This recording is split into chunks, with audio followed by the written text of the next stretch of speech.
ऐसी कोई विंडो निकलती नहीं जिसमें आर्सेनल हुसम ओआर के साथ लिंक ना हो। और डेम्बेले का पीएसजी के साथ मूव फॉल ऑफ हो गया है। भाई ये तो शुरू होते ही खत्म हो गया यार। और क्या हैरी केन इस समर में लिवरपूल ज्वाइन कर सकते हैं? इन्हीं सब पॉइंट्स को डिस्कस करते हैं। सबसे पहले शुरू करते हैं आर्सेनल के साथ। तो आर्सेनल में जो सबसे बड़ी न्यूज आ रही है और जो थोड़ी एक्साइटिंग लग रही है मुझे, वो है जिंचेंको की। मैनचेस्टर सिटी के प्लेयर हैं जिनसे जिंचेंको। काफी अच्छा इस बार उन्होंने स्लॉट इन किया जब भी उनकी जरूरत पड़ी। बट वो एक तरीके से रेगुलर नहीं है वहां पे मैनचेस्टर सिटी स्क्वाड में। तो हम वो ऐसा प्लेयर है जो आर्सेनल ला सकते हैं।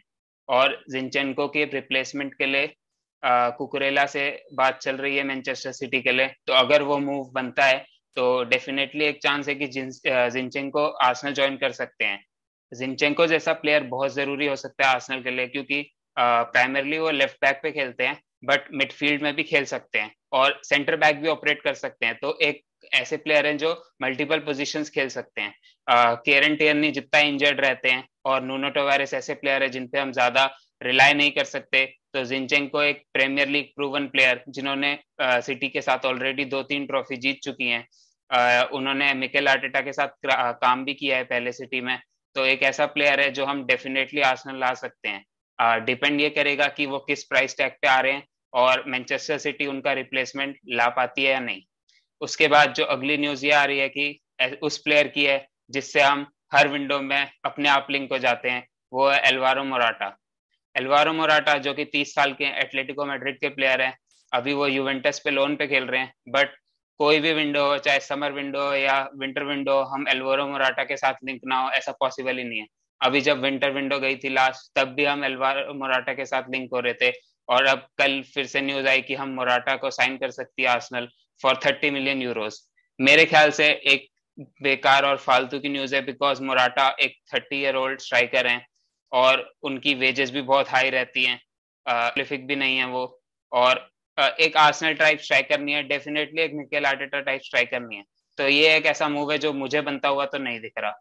एक और प्लेयर जिससे हम लगातार 3 सालों से लिंक होते जा रहे हैं वो है हुसम ओआर। लियोन के मिडफील्डर हैं। पिछले साल आर्सेनल ने खूब कोशिश करी थी इन्हें लाने की। 50 मिलियन तक की बिड्स चल रही थी बट क्योंकि उनके एजेंट के साथ, जो कि उनके ब्रदर हैं, उनके साथ कुछ एजेंट फीस को लेके इशू हुआ जिसकी वजह से मूव फेल ऑफ हो गया लास्ट ईयर। बट इस बार फिर वो इंटरेस्टेड हैं, लियोन इंटरेस्टेड है हुसम ओआर को बेचने के लिए। 1 ही साल का कॉन्ट्रैक्ट बचा है उनका लियोन में। और कहा जा रहा है कि 13 मिलियन पाउंड में आ सकते हैं वो। तो ये देखने वाली बात रहेगी कि आर्सेनल फिर से हुसम ओआर के लिए जाती है। पिछला सीजन उनका इतना कुछ खास रहा नहीं है। बट एक ऐसा बहुत अच्छे प्लेयर हैं, टेक्निकली गिफ्टेड प्लेयर हैं। और आर्सेनल उस प्लेयर में जिसमें 2 साल से ऑलरेडी इंटरेस्टेड थी, शायद अगर प्राइस सही पड़े तो उनके लिए फिर से जा सकती है। उसके अलावा एक और मिडफील्डर है जो फ्रेंच लीग से आ सकते हैं, वो है लेंस के midfielder Cheick Doucoure. 22 years old midfielder हैं, डिफेंसिव मिडफील्डर के रोल में खेलते हैं। तो ये एक ऐसी पोजीशन है जहां पे आर्सेनल को डेफिनेटली कवर चाहिए, क्योंकि थॉमस पार्टे जो आर्सेनल के मेन डिफेंसिव मिडफील्डर हैं वो काफी इंजर्ड रहते हैं। लाइक जब से वो एटलेटिको मैड्रिड से आए हैं आर्सेनल में, हमेशा वो हर जब भी इंजर्ड होते हैं 2-2 3-3 महीने के लिए इंजर्ड हो जाते हैं। तो उसकी वजह से जो स्टेबिलिटी है वो आर्सेनल की बहुत ज्यादा बिगड़ जाती है। तो ये एक देखने वाली बात रहेगी कि ऐसी साइनिंग होते हुए लग रही है मुझे पॉसिबल। अब जो साइनिंग आउटगोइंग जा सकती है वो है निकोलस पेपे। निकोलस पेपे आर्सेनल की आज तक की सबसे महंगी साइनिंग थी। 72 मिलियंस में आर्सेनल ने साइन किया था। लेकिन उनका मूव वर्कआउट नहीं करा आर्सेनल में। और जब उनका अब लास्ट ईयर बचा है कॉन्ट्रैक्ट में, तो आर्सेनल डेफिनेटली उन्हें ऑफलोड करना चाहती है। उनकी वेजेस भी कम हो जाएंगी वेज बुक से। और 72 मिलियन पे आर्सेनल कुछ ना कुछ तो रिकुपरेट कर पाएगी अमाउंट। तो पीए बताया जा रहा है कि पीएसजी को ऑफर किया जा रहा है। और पीएसजी को इसलिए ऑफर किया जा रहा है क्योंकि उस्मान डेम्बेले जो हो सकता है, कल न्यूज आ रही थी कि हो सकता है वो पीएसजी ज्वाइन करे। वो मूव तो फेल ऑफ हो चुका है।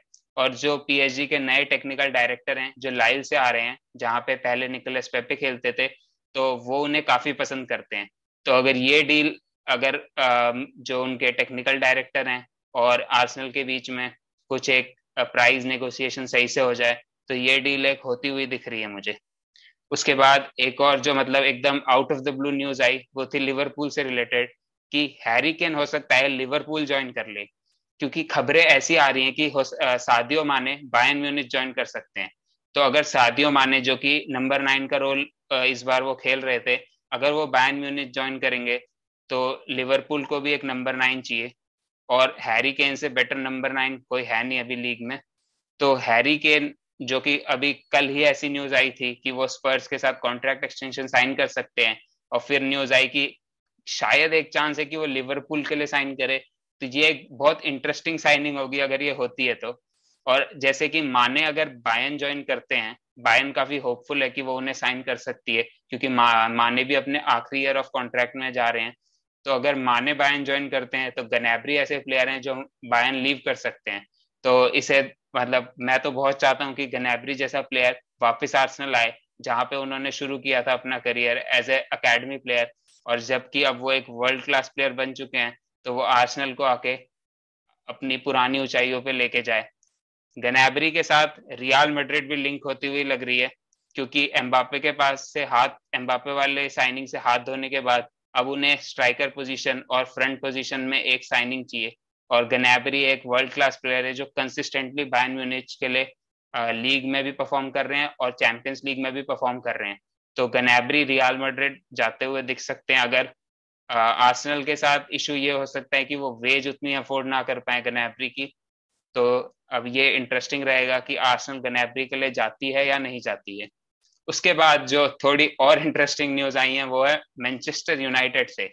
मैनचेस्टर यूनाइटेड जो हमेशा ट्रांसफर मार्केट के बाजार में हमेशा हाईलाइटेड रहती है, इस बार एक ये न्यूज आती हुई दिख रही है कि हैरी मैग्वायर 80 मिलियन की साइनिंग, जो उनके क्लब कैप्टन एक शायद एक लाइक बार्सिलोना की तरफ जाते हुए दिख रहे हैं। तो बार्सिलोना काफी वियर्ड साइनिंग होगी। मैग्वायर का लास्ट सीजन बहुत खराब गया है, लाइक उन्हें काफी उनके फैंस ने स्टिक दी इस चीज के लिए कि भाई बहुत पुअर परफॉर्मेंसेस थी, उनकी इंडिविजुअल मिस्टेक्स भी बहुत ज्यादा थी, और एज ए क्लब जब वो 6th पोजीशन पे फिनिश किए इतनी अच्छी अच्छी साइनिंग्स करने के बाद, तो एज ए क्लब कैप्टन उनको तो उसका ब्लेम लेना ही पड़ा।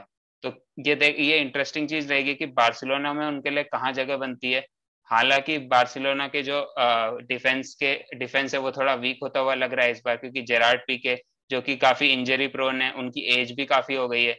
तो ये अब देखना रहेगा कि वो कितने मैच खेल सकते हैं। तो अगर वो जेरार्ड पीके का रिप्लेसमेंट हो सकते हैं तो ये बार्सिलोना अगर ये साइनिंग करेगी तो कुछ सोच कर ही करेगी।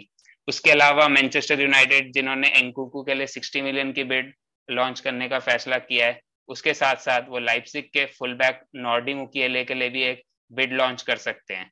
तो मतलब मैनचेस्टर यूनाइटेड ऐसा लग रहा है आरबी लाइप्जिग के पूरे प्लेयर्स उठा रही है हर तरफ से।